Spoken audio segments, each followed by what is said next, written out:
क्या आपने कभी सोचा है जब हम सो जाते हैं तो हम कहाँ चले जाते हैं?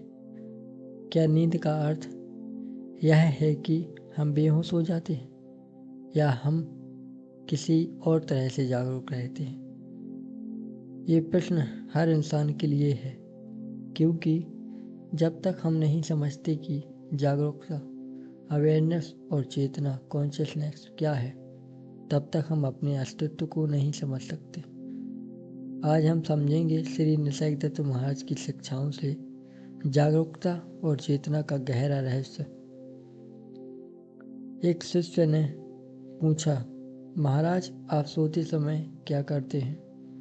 महाराज बोले, मैं इस बात से अवगत हूँ कि मैं सो रहा हूँ। शिष्य ने फिर पूछा, पर क्या नींद तो बेहोशी की अवस्था नहीं होती?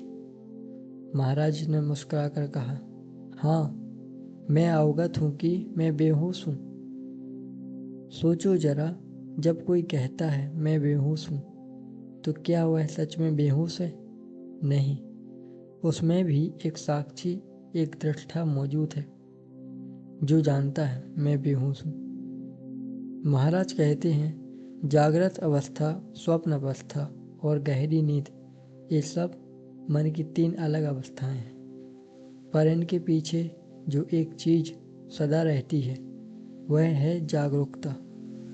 यह जागरूकता हर अवस्था में उपस्थित है। नींद भी उसे नहीं मिटा सकती, स्वप्न भी उसे नहीं ढक सकते। वह सदैव है, प्रकाश की तरह, जो अंधकार में भी जलता रहता है। शिष्य ने पूछा, क्या आपको लगता है कि इस संसार का कोई उद्देश्य है? महाराज बोले, दुनिया तो मेरी कल्पना का प्रतिबिंब है। जो मैं देखना चाहता हूँ वही देखता हूँ। मैं सृष्टि के निर्माण और विनाश के पैटर्न की इच्छा नहीं करता। महाराज का अर्थ था, दुनिया जैसी हम देखते हैं वैसी नहीं है। दुनिया वैसी बन जाती है जैसी हम सोच लेते हैं। सब कुछ मन का चित्र है, एक मानसिक छवि। शिष्य ने पूछा, क्या आप सपने देखते हैं? महाराज बोले, हाँ, सपने जागरण की प्रतिध्वनि है। और गहरी नींद में क्या होता है? महाराज बोले, तब मस्तिष्क की चेतना स्थगित होती है। इसका अर्थ है, जब हम सोते हैं तब मस्तिष्क की गतिविधि रुक जाती है, पर जागरूकता बनी रहती है। वह न मिटती है न बदलती है। वह वैसे ही शांत रहती है जैसे समुद्र की गहराई में निश्चल जल, जहाँ ऊपर की लहरें आती जाती हैं पर नीचे सब स्थिर है। शिष्य ने पूछा, क्या तब आप बेहोश हो जाते हैं?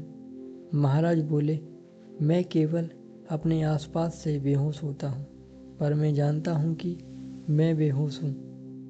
यही है साक्षी भाव।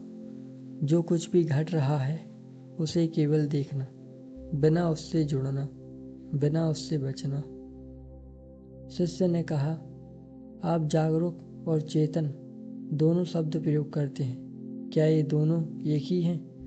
महाराज ने उत्तर दिया, नहीं, जागरूकता मूल है, अनादि अनंत अचल, और चेतना केवल एक प्रतिबिंब है जो किसी वस्तु या विचार से टकराकर उत्पन्न होती है। चेतना हमेशा किसी चीज की होती है, किसी भावना, किसी विचार, किसी वस्तु की, पर जागरूकता पूर्ण है, अपरिवर्तनीय, हर अनुभव की आधारशिला है।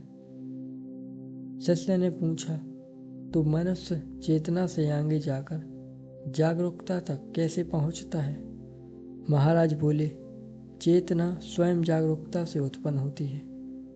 जब तुम अपनी चेतना को ध्यान से देखते हो तो वह तुम्हें उसी जागरूकता तक पहुंचा देती है। यह कोई नई अवस्था नहीं है, यह तो तुम्हारा अपना स्वरूप है, सत चित आनंद। शिष्य ने पूछा, जब सत्य सदा हमारे साथ है तो फिर आत्मबोध, सेल्फ रियलाइजेशन किस बात का होता है? महाराज बोले, आत्मबोध अज्ञान का अंत है।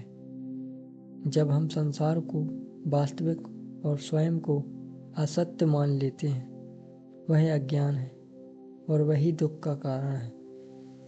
जब हम स्वयं को ही सत्य मान लेते हैं और बाकी सबको क्षणभंगुर, तो वही मुक्ति है, वही आनंद है। महाराज कहते हैं, आत्मज्ञान कोई कठिन चीज नहीं, यह तो बस सफाई है, एक दर्पण को साफ करने जैसी। वही दर्पण जो दुनिया को दिखाता है, वही तुम्हारा असली चेहरा भी दिखाएगा।